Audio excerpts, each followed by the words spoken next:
다 함께 사도신경 고백함으로 6월 1일 수요일 부활절 기도 여행을 시작하겠습니다. 나는 전능하신 아버지 하나님 천지의 창조주를 믿습니다. 나는 그의 유일하신 아들 우리 주 예수 그리스도를 믿습니다. 그는 성령으로 잉태되어 동정녀 마리아에게서 나시고 본디오 빌라도에게 고난을 받아 십자가에 못 박혀 죽으시고 장사된 지 사흘 만에 죽은 자 가운데서 다시 살아나셨으며 하늘에 오르시어 전능하신 아버지 하나님 우편에 앉아 계시다가 거기로부터 살아있는 자와 죽은 자를 심판하러 오십니다. 나는 성령을 믿으며 거룩한 공교회와 성도의 교제와 죄를 용서받는 것과 몸의 부활과 영생을 믿습니다.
사랑해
오늘 우리에게 주시는 하나님 말씀은 사도행전 6장 8절에서 15절입니다. 신약성경 사도행전 6장 8절에서 15절입니다. 다 함께 봉독하겠습니다. 스데반이 은혜와 권능이 충만하여 큰 기사와 표적을 민간에 행하니 이른바 자유민들 즉 구레네인, 알렉산드리아인, 길리기아와 아시아에서 온 사람들의 회당에서 어떤 자들이 일어나 스데반과 더불어 논쟁할세. 스데반이 지혜와 성령으로 말함을 그들이 능히 당하지 못하여 사람들을 매수하여 말하게 하되 이 사람이 모세와 하나님을 모독하는 말을 하는 것을 우리가 들었노라 하게 하고 백성과 장로와 서기관들을 충동시켜 와서 잡아가지고 공회에 이르러 거짓 증인들을 세우니 이르되 이 사람이 이 거룩한 곳과 율법을 거슬러 말하기를 마지 아니하는도다. 그의 말에 이 나사렛 예수가 이곳을 헐고 또 모세가 우리에게 전하여 준 규례를 고치겠다 함을 우리가 들었노라 하거늘 공회 중에 앉은 사람들이 다 스데반을 주목하여 보니 그 얼굴이 천사의 얼굴과 같더라. 목회자가 되고자 하는 사람들은 신학교에 입학하기 위해서 시험을 봅니다. 필기 시험을 보고 또 면접 고사도 봅니다. 면접을 볼 때 자주 묻는 질문 중에 한 가지가 바로 목회의 모델입니다. 닮고 싶은 목회자가 있느냐 하는 질문입니다.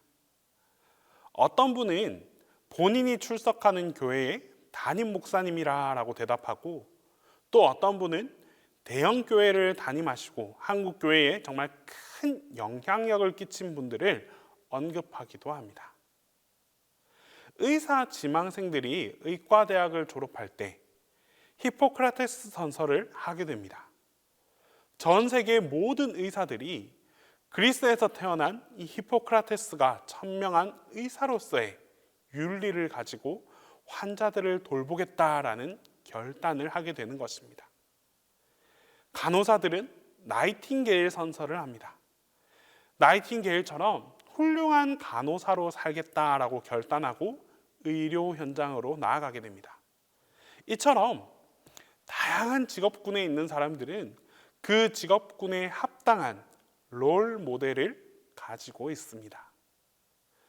그렇다면 그리스도를 섬기는 우리 사명자는 과연 누구를 모델로 삼아야 하겠습니까?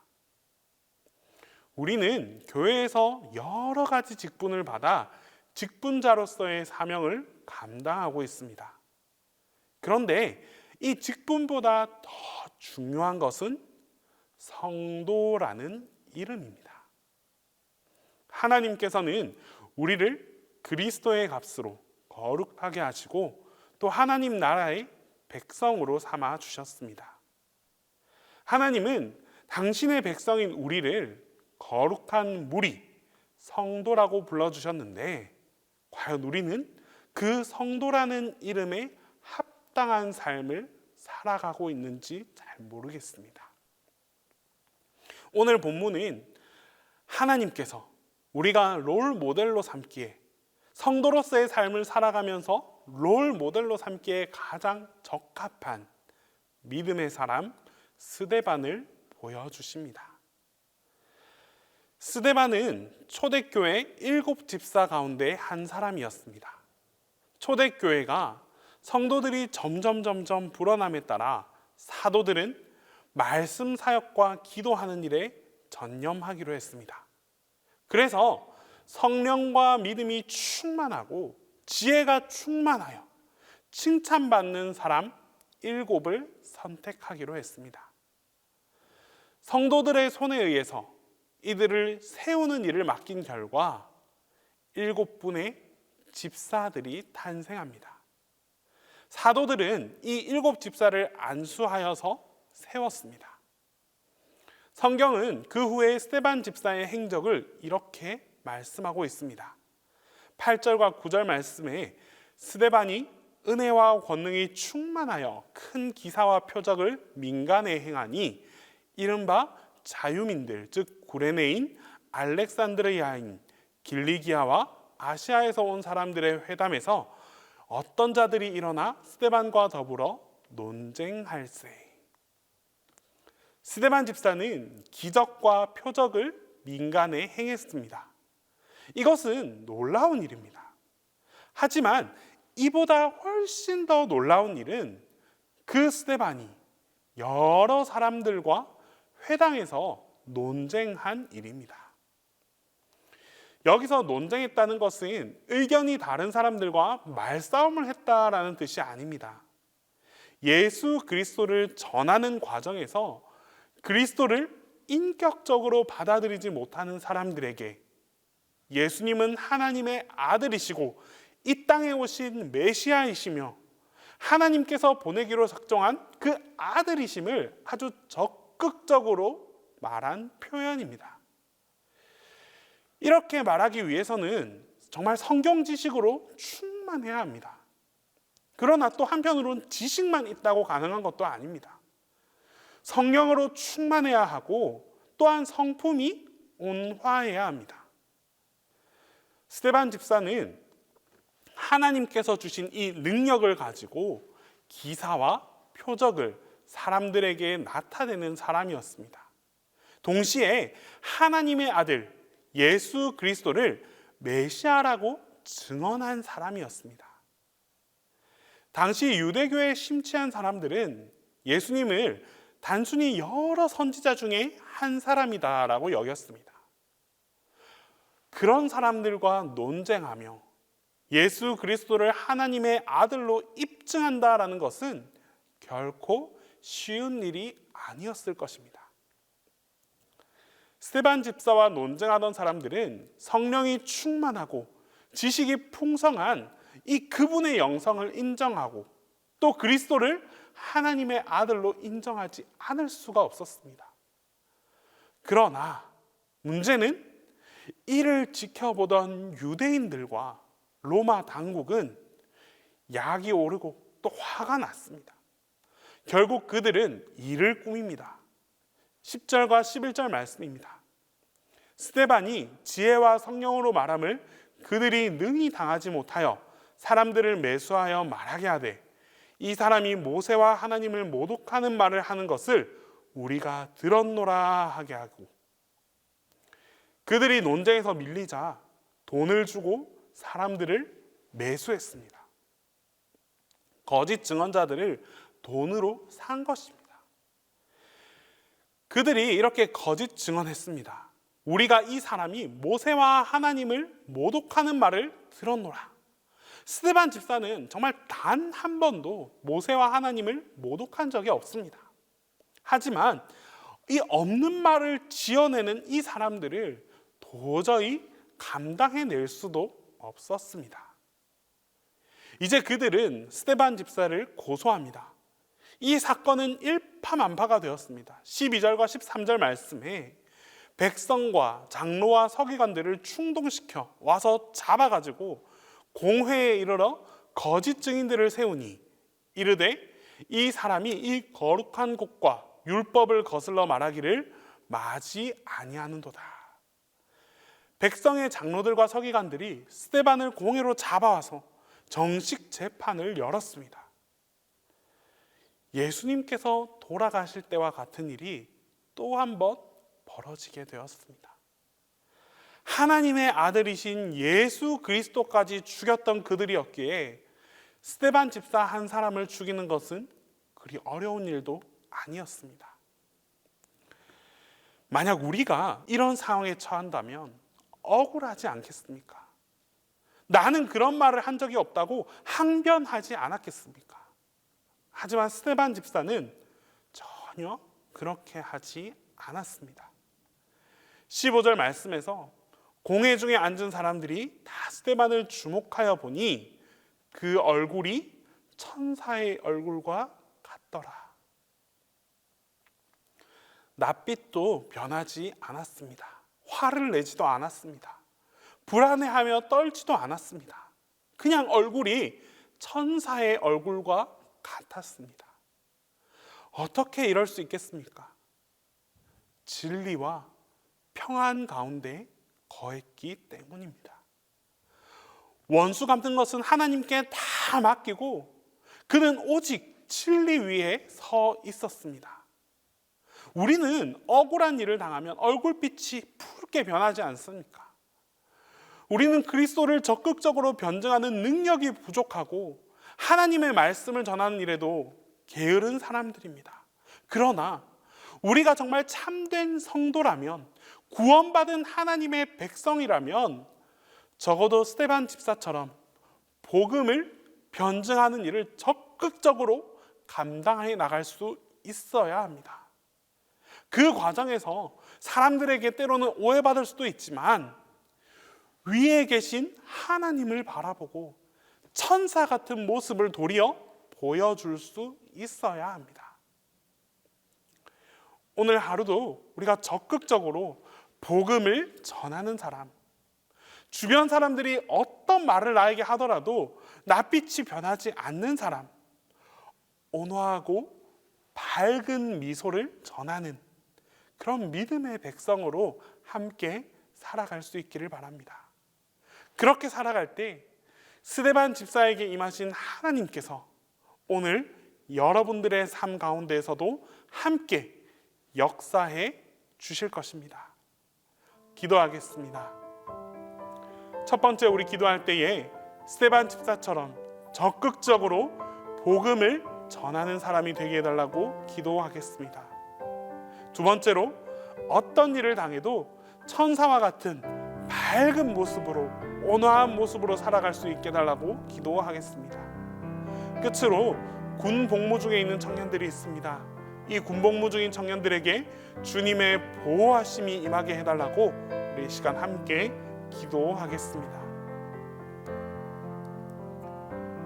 우리의 삶이 주인이 되시는 하나님, 오늘 하루도 주님의 뜻을 따라 복음을 전하며 살아가는 주님의 자녀들이 다 되게 하여 주시옵소서. 마음으로만 복음을 전하겠다고 결심하는 것이 아니라 우리의 입술과 행동을 통해 적극적으로 주님의 복음을 증거하는 삶을 살아가게 하옵소서. 우리가 증거하는 복음에 주님의 능력이 임하게 하셔서 복음의 능력이 나타나고 복음의 능력을 묵도하는 우리 모두가 될 수 있기를 간절히 소망합니다. 주님을 따라 살아가면서 때로는 예기치 못한 어려움과 고난을 마주할 때도 있습니다. 때로는 믿음을 얻지 못한 이들로부터 비난과 핍박을 받게 될 때도 있습니다. 주님, 이럴 때마다 우리의 마음에 주님의 온화한 마음을 품게 하여 주시옵소서. 주님의 크고 넓은 마음을 닮아 화를 화로 이기려 하지 않게 하시고 사랑과 포용으로 이해하고 배려할 수 있는 따뜻한 마음을 허락해 주시옵소서. 주님, 군 복무 중에 있는 청년들이 있습니다. 주님께서 이들을 기억하여 주시고 돌보아 주시옵소서. 군인으로 있으면서 겪게 되는 두려움과 불안함이 있습니다. 그럴 때마다 주님의 보호하심 속에서 평안함이 떠나지 않게 하여 주시옵소서. 뿐만 아니라 이들의 영육간의 건강과 신앙까지도 지켜주셔서 더 큰 믿음과 큰 신앙을 깨닫게 되는 축복의 시간이 되게 하여 주시옵소서. 담임 목사님께도 주님의 따뜻한 마음이 떠나가지 않게 하옵소서. 늘 보여주시는 그 사랑과 헌신의 마음이 더욱 배가 되게 하시고 목사님을 통한 사역에 고난과 어려움이 있다 할지라도 마음만큼은 변함없이 주님께서 지켜 보호하여 주시옵소서. 온화한 마음, 사랑의 마음이 단 한순간도 떠나지 않도록 주님께서 함께하여 주시옵소서. 이제 주님께서 가르쳐 주신 기도를 다 함께 하겠습니다. 하늘에 계신 우리 아버지, 아버지의 이름을 거룩하게 하시며 아버지의 나라가 오게 하시며 아버지의 뜻이 하늘에서와 같이 땅에서도 이루어지게 하소서. 오늘 우리에게 일용할 양식을 주시고 우리가 우리에게 잘못한 사람을 용서하여 준 것 같이 우리 죄를 용서하여 주시고 우리를 시험에 빠지지 않게 하시고 악에서 구하소서. 나라와 권능과 영광이 영원히 아버지의 것입니다.